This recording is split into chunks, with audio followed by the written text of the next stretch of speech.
My favourite all-time player is Colin Hendry. Just, I don't know. When I was a kid. I mean, I'm not very good at football now, but when I was a kid, I was always a defender, and I've always admired defensive players because they don't get any sort of plaudits. The strikers always run away with all that, and the attacking midfielders.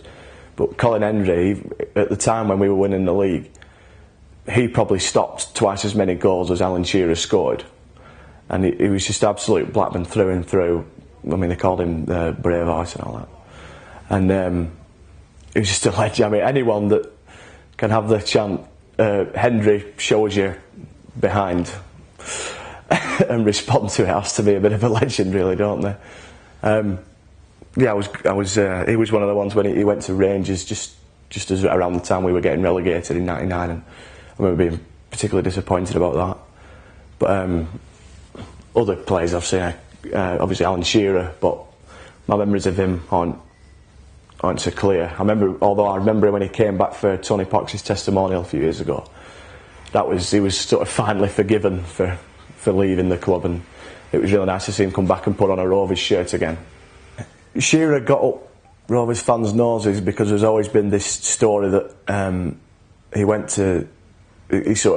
the league, and then he was there for another season, and then he sort of went to Jack Walker and said, "Oh, I'll play for Blackburn for the rest of my life," or something, you know. And they had a bottle of champagne, and then the next thing you know, he was off to Newcastle. But whether that's true, I just thought, well, you don't know. But the fans immediately started booing him, which I never really.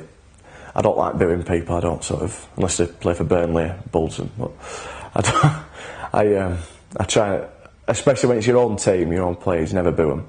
But I remember when I think he scored his.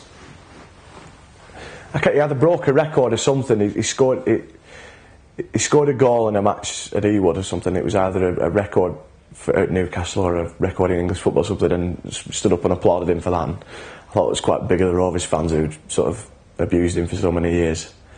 And then, yeah, like I say, when he came back for Tony Pox's testimonial, that won him a lot of fans back as well. They say that the Rovers' all-time greatest player was a guy called Bob Crompton, who was Mr. Blackburn Rovers was his nickname, and he was a Blackburn lad. Played for them for years. I'm not saying it's 100% true, but I believe he was the first professional England captain.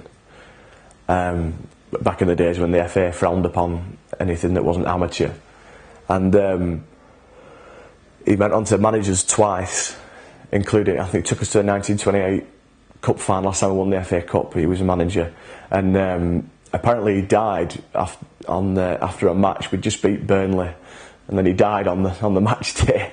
So he died in the happiest circumstances possible. But yeah, apart from so obviously there's many people alive today who saw Bob Crompton play.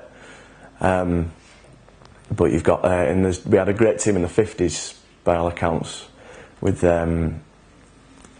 Ronnie Clayton and Brian Douglas. Ronnie Clayton was a centre half. He was in England international as well. So was Brian Douglas. Brian Douglas was an attacking midfielder, whatever the position was called back in those days. And but obviously, there was, Brian Douglas and Ronnie Clayton still go on. They do the stadium tours at Ewood now, but they're sort of afforded legendary status at the club.